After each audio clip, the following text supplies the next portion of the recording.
So Diablo 4 has been going through an interesting time period. Here we go. I think Diablo 4 is focused on audience retention right now. Let me break down how. Watch this video, and by the end of it, you'll understand my point. Let's go ahead and look at something here. Where's Diablo 4? So if you look here, you'll see that Diablo 3 actually now has 10,000 viewers. And Diablo 4, the new game, has 493 viewers. 3 is bigger than 4. The last patch from Diablo 4 had this in it. Gameplay updates. Total experience bonus from Urn of Aggression Seasonal Blessing has been increased from 8 to 20%. That, and of course, a good amount of bug fixes. That's really what's going to solve the problem, giving people more experience. To the entirety of the 1.14 build. But they also recently, within the last 24 hours, just posted what they call a hotfix, which isn't really a hotfix. However, it is more of just kind of additional patch notes. And it's like, guys, please stop. Please stop playing the old game. Please, this is just, it's so embarrassing. Can you please just play the new one? Can you please play the new one? This is just, oh my god. What these patch notes say is one thing in particular, which experience gains for killing monsters has been increased in World Tier 3 and 4. Yeah. World Tier 3 experience gained by 5%. World Tier 4 experience gained by 15%. Now, this made me head scratch for just a moment, because what this looks like to me is not really a buff to experience, but a revert to the beginning of the season.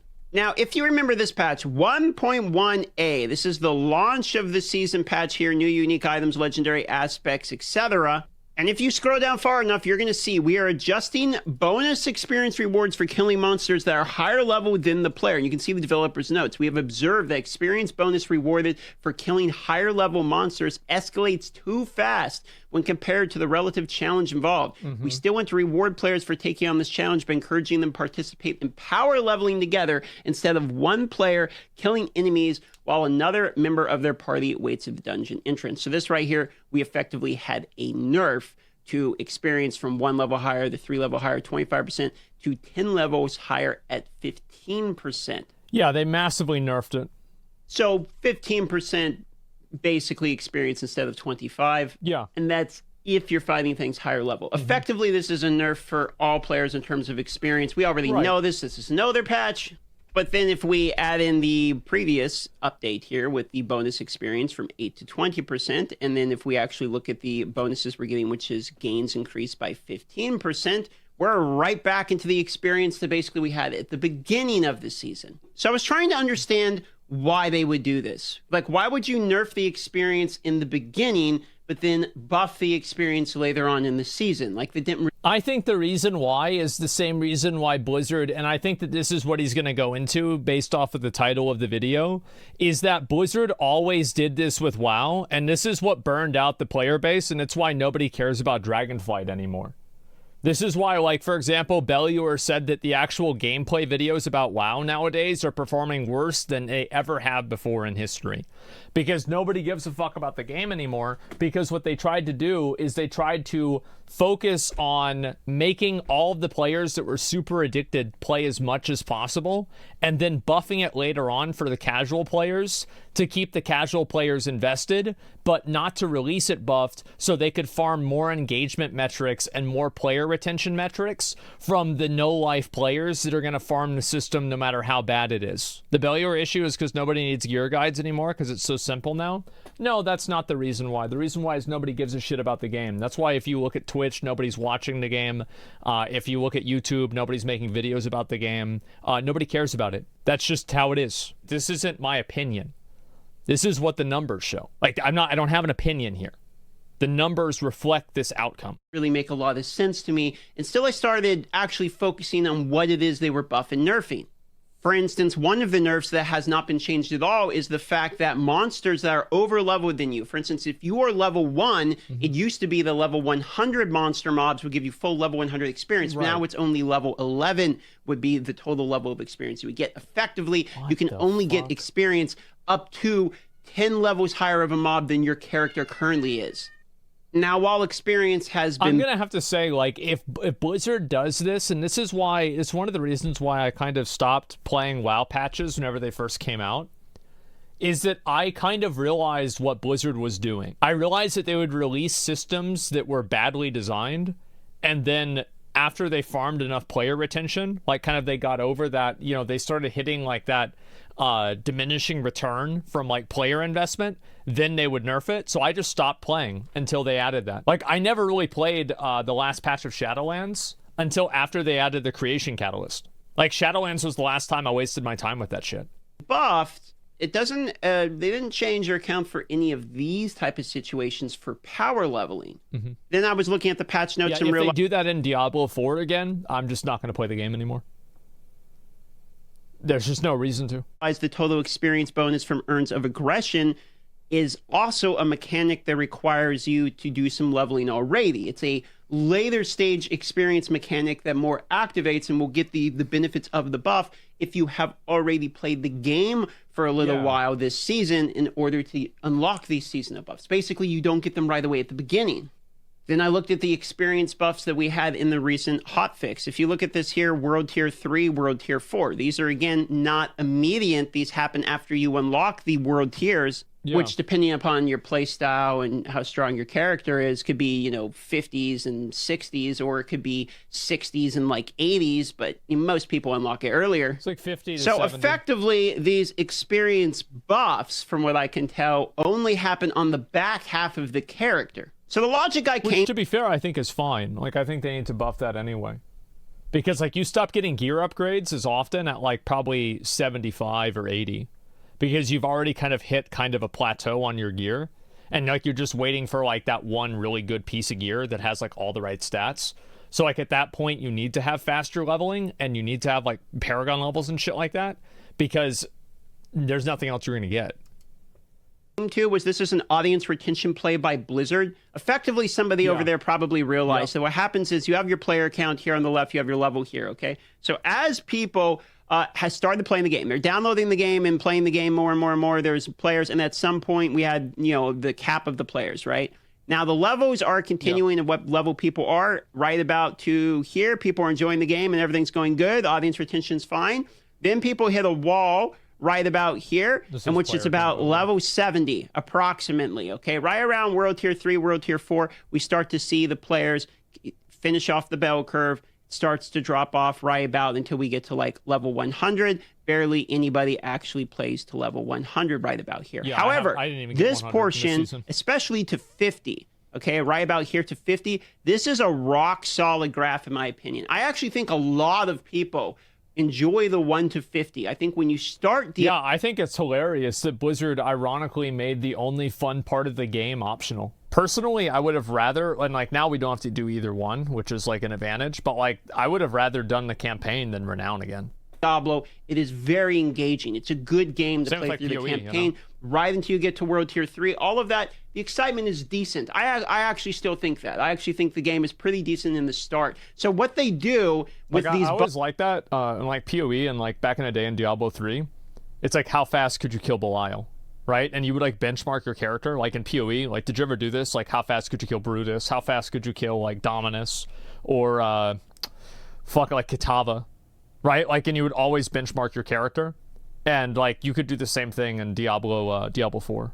Always. Buffs and experience changes is somebody over there figured out that what we should do is increase the length of the time that people are playing, effectively the 1 to 50. Let's nerf the experience to artificially move this level 50 bar to here instead. So we get this extra portion of time that it's going to take people to go from 1 to 50 as audience retention. People will stay in the game longer for this part, which effectively moves this whole graph down a little bit.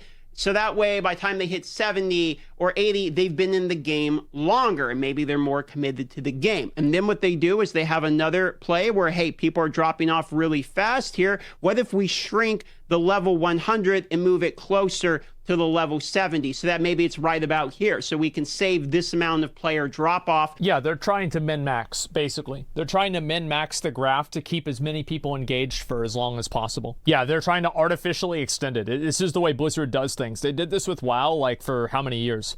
It's one of the reasons why I kind of got burned out with, like, playing WoW, is that I realized that every single time that, like, a new system would come out, and they've kind of stopped doing this, which is good, but it's after like 7 years of like negative feedback for it. Like, how many systems came out at the beginning and they were really awful, but everybody did them because they were still playing the game a lot? And then towards the end, whenever people lost interest, they were improved, right? Like corruptions, like artifact weapons, like Legion legendaries, like Azerite armor, like I'm trying to think, like tier sets, like all this stuff, right? Catch up. Well, I don't care about the catch up. Like, the catch up should be there on day one. So people that play the game on the day of the patch should be rewarded with a less fun system and a more annoying way to farm the gear. Why? That's stupid. You shouldn't need catch up. People will get to level 100 faster. Effectively, to break this down in another way to explain it, they lengthen the part of the game that they think people are still playing and staying in. Yeah, exactly. And then they decreased the length of the game for the portion that people are quitting it. Which makes perfect sense as to why they would look at audience retention metrics and see people are dropping off at this portion and people are staying longer at this portion. So let's increase this portion that they're staying longer and shorten the portion in which they leave. They're probably trying to get these experience numbers just right, like Goldilocks, right before Season 2 comes out, which would make sense to me. And they're probably especially trying to get the in-game leveling system right, because Season 2 is supposed to add more in-game. It's supposed to have more of the content that we've all been asking for and craving. Well, yeah, and he's right. Because, like, if people quit the game before they even hit the end game, what's the purpose of even having it? He's right. Things to do at the later levels. They're probably trying to shrink that drop-off at the end, which is fairly significant, as much as they can. And they can do that by making the leveling easier. They can do that by adding more bosses. They can do that by increasing itemization. They can effectively do that by adding more things to do while requiring less time to do them, which is, I think, what they're lining up their shot for. It's the only thing that makes sense. In my time when I was looking at the experience and trying to figure out why would they nerf it and then buff it unless they, without saying like, oh, we made a mistake, you know, like we think the experience should be more. They didn't say anything like that. They just tweaked very certain numbers. And originally my take was, okay, well, they hate power leveling. Like, maybe that's what it is. Maybe they just absolutely hate power leveling because some of the nerfs were never reverted, but they added experience back for things. So why would they add experience in World Tier 3 and 4 buff? Kitty cat! Why would they add experience in World Tier 3 and 4, but leave the nerf to over-leveled monsters? So originally my take was... I love how there's a cut there. And then the cat's over there. Oh.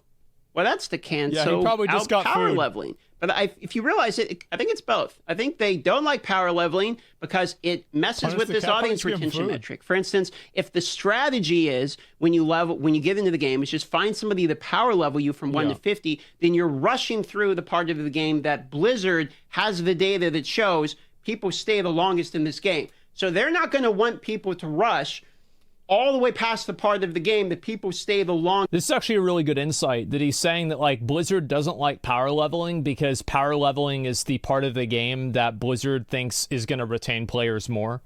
Yeah, that's actually a good idea. Longest in the game, which is the early levels. And they sure don't want you to rush to the end game where people drop off the fastest. So if you think about our power leveling is sort of the big enemy of Blizzard. It skips the part of the game that people stay, and it puts you right into the part of the game that people don't like and are leaving because of. So upon looking upon all the numbers here, seeing the patch notes, looking back at the previous patch notes where they nerfed things like level 100 monster experience for level 1s, etc., that is the answer I've come to. They don't want power leveling, and they want to keep audience retention high by pushing people through the parts of the game that seem to maintain the player count as much as possible, which would make sense in a time where player count has been diving. They're focused on retaining as much as they can. So audience retention would make sense for a metric to be the focus. That's it for today. Love you all. I will be live now, which you can get in the pinned comment as well as the description. And I'll see you for the next Diablo 4 video. I think that's actually a really, really, really good insight. 100%. I think he's completely right. There's the video right there. I think that was very, very, very good. And again, guys, I want to show you guys this. Diablo 4, 493 viewers. Diablo 3, 9,700 viewers. Everybody is playing the new season of Diablo 3.